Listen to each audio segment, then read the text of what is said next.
ओम शांति। आज है 12 मार्च 2026। बाप दादा के महावाक्य हैं, मीठे बच्चे, यह पढ़ाई सोर्स ऑफ इनकम है। इससे तुम मनुष्य से देवता बनते हो। 21 जन्मों के लिए सच्ची कमाई हो जाती है। प्रश्न है, बाप जो मीठी मीठी बातें सुनाते हैं वह धारण कब होंगी? तो बाबा उत्तर देते हैं, जब बुद्धि पर परमत व मनमत का प्रभाव नहीं होगा। जो बच्चे सुनी सुनाई बातों पर चलते हैं उनकी बुद्धि में धारणा हो नहीं सकती। सिवाय ज्ञान के और कुछ भी कोई सुनता है तो वह जैसे दुश्मन है। झूठी बातें सुनाने वाले बहुत हैं, इसलिए hear no evil, see no evil. मनुष्य से देवता बनने के लिए एक बाप की श्रीमत पर ही चलना है। गीत बजा है, हमारे तीरथ न्यारे हैं। ओम शांति। इस गीत में जैसे कि अपनी महिमा करते हैं, अपनी महिमा वास्तव में की नहीं जाती। यह तो सब समझने की बातें हैं। जो भारतवासी बहुत समझदार थे अभी बेसमझ बने हैं। अब प्रश्न उठता है, समझदार कौन थे? यह कहाँ भी लिखा हुआ नहीं है। तुम हो गुप्त। कितनी वंडरफुल बातें हैं। एक तो बाप कहते हैं, मेरे द्वारा ही बच्चे मुझे जान सकते हैं। फिर मेरे द्वारा सब कुछ जान जाते हैं।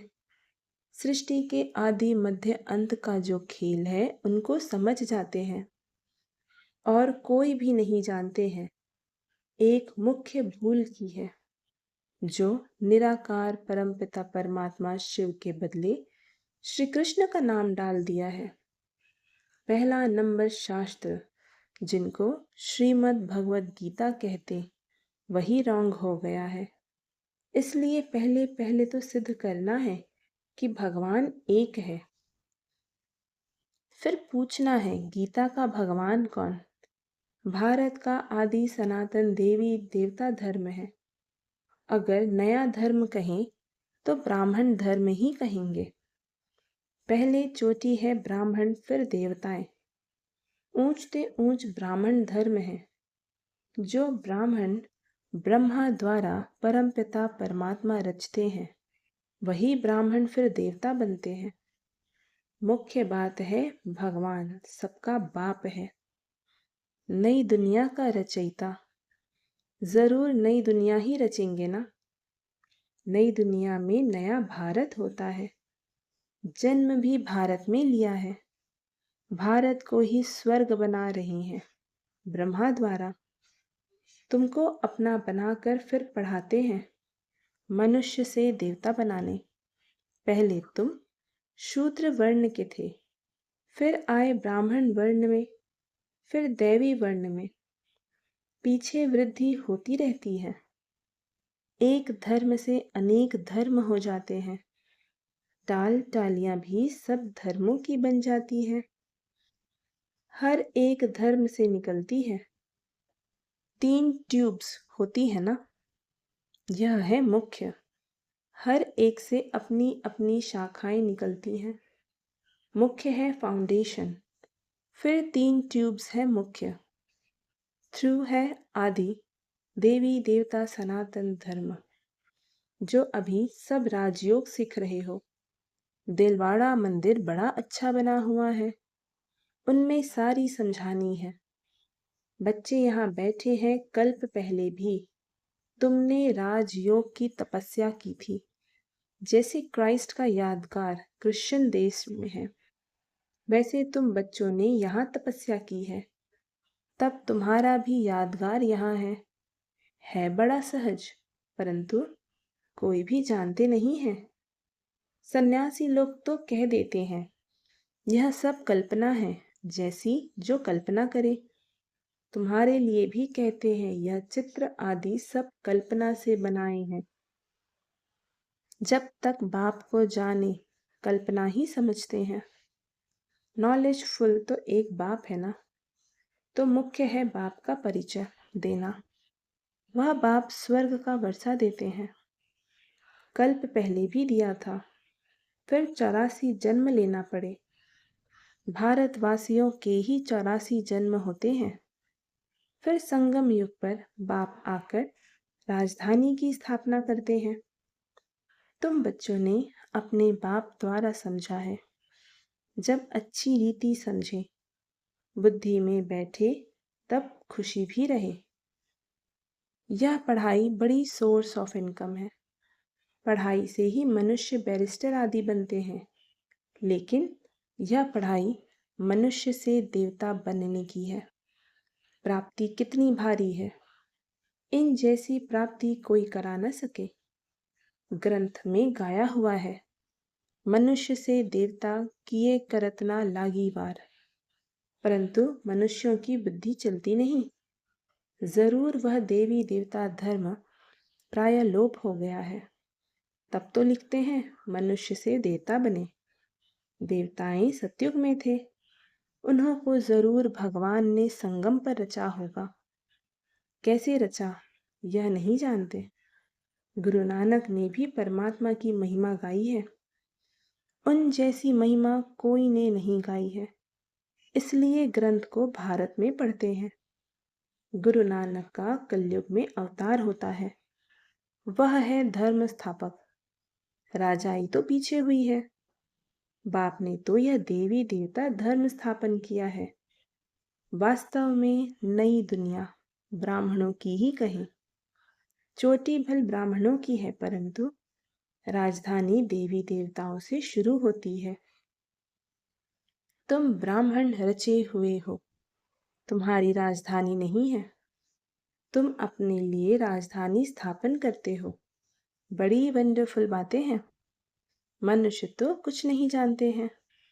पहले पहले अपने को मालूम हुआ तो अपने द्वारा दूसरों को मालूम होता है। तुम शूद्र से ब्राह्मण बने हो। ब्रह्मा को भी अभी बाप द्वारा मालूम पड़ता है। एक को बताया तो बच्चों को भी बताना होता है। उनके तन द्वारा तुम बच्चों को बैठ समझाते हैं। यह है अनुभव की बातें। शास्त्रों से तो कोई कुछ भी ना समझ सके। बाप कहते हैं सारे कल्प में एक ही बार मैं ऐसे आकर समझाता हूँ और अनेक धर्मों का विनाश, एक धर्म की स्थापना कराता हूँ। यह 5000 वर्ष का खेल है। तुम बच्चे जानते हो हमने 84 जन्म लिए हैं। विष्णु की नाभि से ब्रह्मा दिखाते हैं। ब्रह्मा और विष्णु यह किसके बच्चे हैं? दोनों बच्चे ठहरे शिव के। वह है रचयिता, वह रचना। इन बातों को कोई समझ न सके। बिल्कुल नई बात है। बाबा भी कहते हैं यह नई बातें हैं।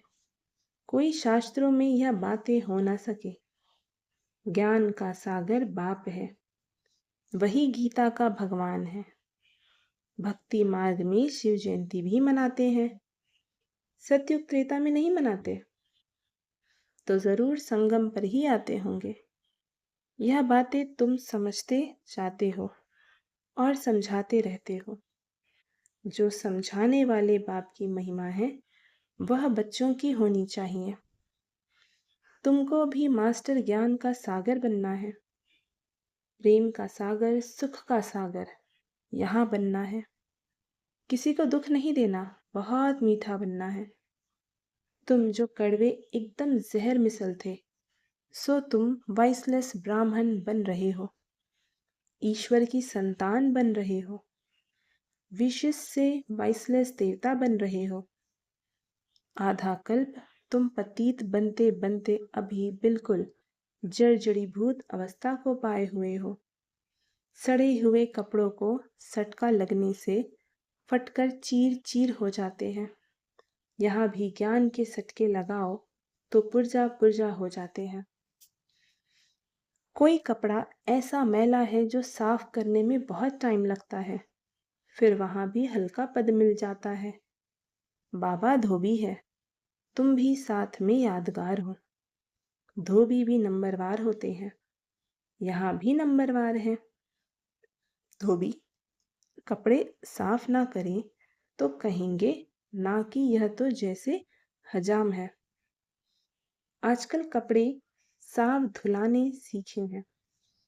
आगे गाँवों में तो बहुत मैले कपड़े धुलाई होते थे। यह हुनर भी बाहर वालों से आया। बाहर वाले कुछ इज्जत देते हैं, पैसे आदि की मदद करते हैं। जानते हैं यह बहुत बड़ी बिरादरी वाले हैं। अब नीचे गिरे हैं। गिरने वालों पर तरस पड़ता है ना। बाप कहते हैं तुमको कितना धनवान बनाया था, माया ने क्या हालत कर दी है। तुम अभी समझते हो हम विजयमाला के थे, फिर 84 जन्म ले क्या जाकर बने हैं। वंडर है ना। तुम समझा सकते हो। तुम भारतवासी तो स्वर्गवासी थे। भारत ही स्वर्ग था, फिर नीचे गिरते गिरते नरकवासी भी बनना पड़े। अब बाप कहते हैं पवित्र बन स्वर्गवासी बनो, मन मना भव। शिव भगवानुवाच मामेकम याद करो। याद की यात्रा से तुम्हारे सब पाप नष्ट हो जाएंगे। शास्त्र में लिखा है श्री कृष्ण ने भगाया पटरानी बनाने। तुम सब पढ़ रहे हो, पटरानी बन रहे हो, परंतु इन बातों को कोई समझ नहीं सकते। अब बाप ने आकर बच्चों को समझाया है। बाप कहते हैं मैं कल्प कल्प तुमको समझाने आता हूँ। तो फिर पहले भगवान एक है, यह सिद्ध कर फिर बताओ गीता का भगवान कौन है। राजयोग किसने सिखाया है। भगवान ही ब्रह्मा द्वारा स्थापना कराते हैं और विनाश फिर पालना कराते हैं। यह जो ब्राह्मण है वही देवता बनते हैं। यह बातें भी समझ में उन्हों को आएंगी जिन्होंने कल्प पहले समझा है। सेकंड बाय सेकंड जो हुआ इस समय तक समझेंगे। ड्रामा में तुम्हें बहुत पुरुषार्थ करना है, यह तो बच्चे समझते हैं। अभी हमारी वह अवस्था नहीं हुई है, टाइम लगेगा। कर्मातीत अवस्था हो जाए तो फिर सब नंबर 1 हो जाए, फिर तो लड़ाई भी लग जाती, आपस में खिटपिट चलती ही रहेगी। तुम जानते हो जहां तहां देखो लड़ने की तैयारियां कर रहे हैं। सब तरफ तैयारियां कर रहे हैं। तुमने जो कुछ दिव्य दृष्टि से देखा है वह फिर इन आंखों से देखना है। विनाश का साक्षात्कार किया है, फिर वैसे आंखों से देखेंगे। स्थापना का भी साक्षात्कार किया है, फिर प्रैक्टिकल में राजाई भी देखेंगे। तुम बच्चों को तो बहुत खुशी होनी चाहिए। यह तो पुराना तन है, योग से आत्मा पवित्र बन जाएगी। फिर यह पुराना शरीर भी छोड़ना है। 84 जन्मों का चक्र पूरा होता है, फिर जरूर सबको नए शरीर मिलेंगे।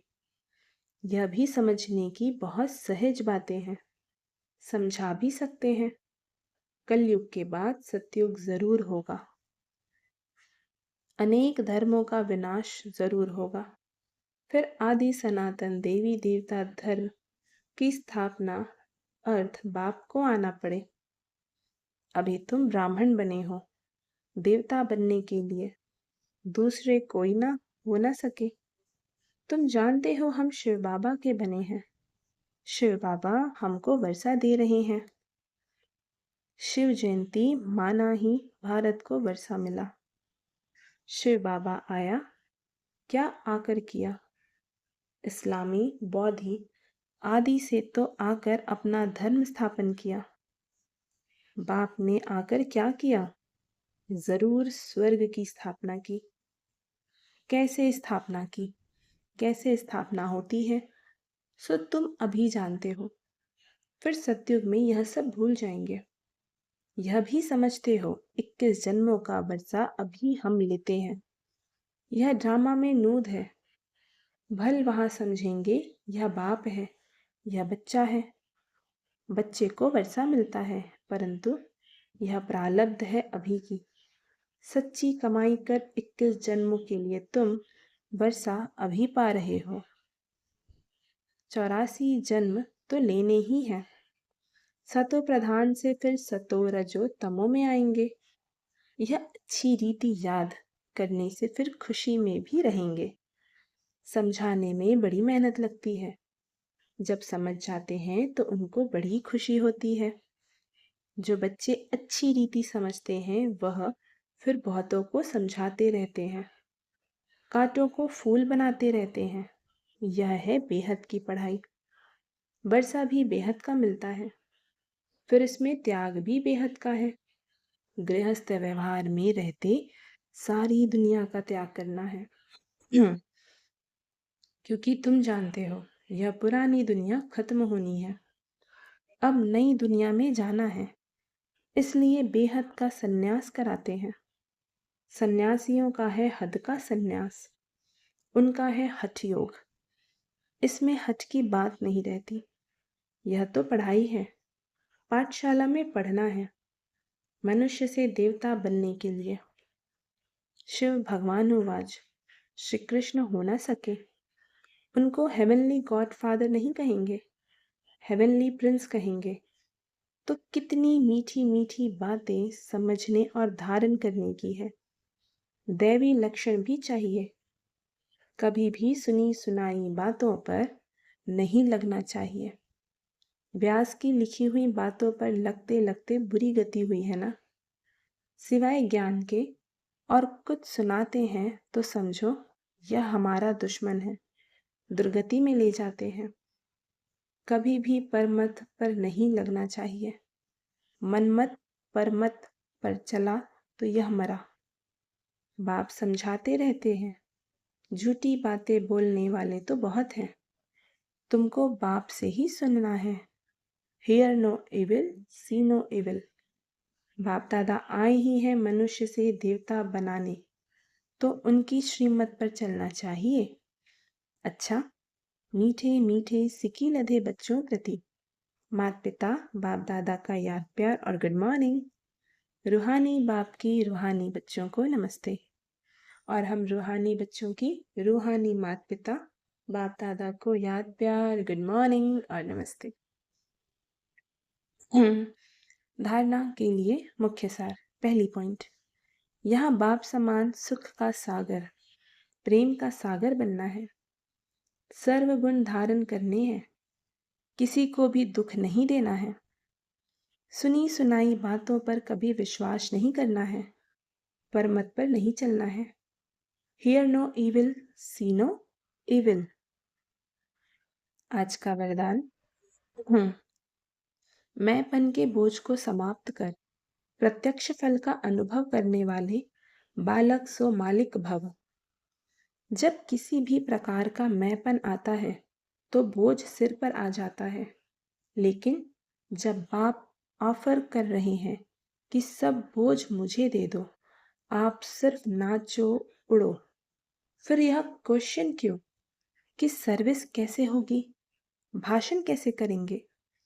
आप सिर्फ निमित्त समझकर कनेक्शन पावर हाउस से जोड़कर बैठ जाओ, दिल शिकस्त नहीं बनो, तो बाप दादा सब कुछ स्वतः करा देंगे।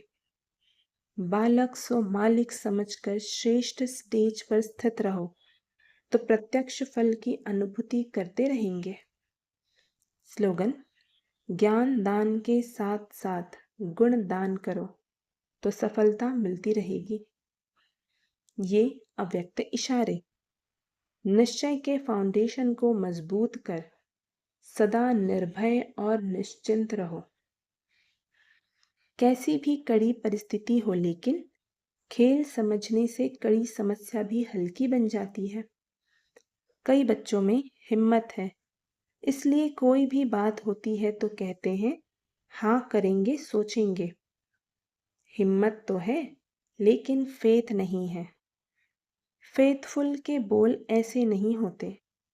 फेथफुल का अर्थ ही है मन, वचन, कर्म, हर बात में निश्चय बुद्धि। उनके मुख से कभी हिम्मतहीन बनने वाले शब्द नहीं निकल सकते। ओम शांति।